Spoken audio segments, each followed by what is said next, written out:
Une femme qui ne connaît pas sa valeur laisse la société lui donner un prix. La beauté passe, les rôles changent, les regards se détournent.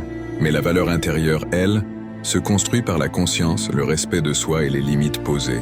Savoir qui l'on est évite de mendier l'amour, l'attention ou la reconnaissance. Une femme qui se respecte apprend au monde comment la traiter.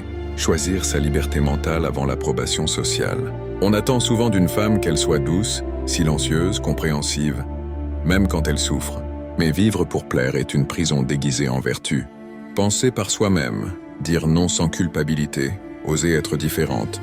C'est là que commence la vraie liberté. Une femme libre mentalement peut être critiquée, mais jamais contrôlée. Comprendre que l'amour ne doit jamais coûter la paix intérieure. L'amour n'est pas une guerre permanente, ni une épreuve d'endurance émotionnelle.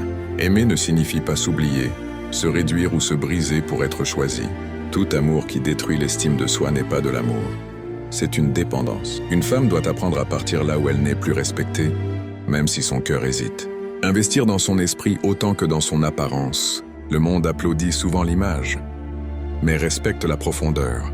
La beauté attire, mais l'intelligence, la vision et la sagesse construisent des empires. Une femme instruite mentalement ne peut pas être facilement manipulée. Se rappeler que sa vie lui appartient, pas à la peur.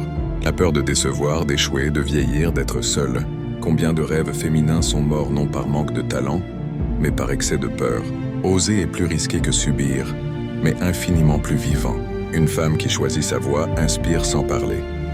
Elle devient un exemple silencieux.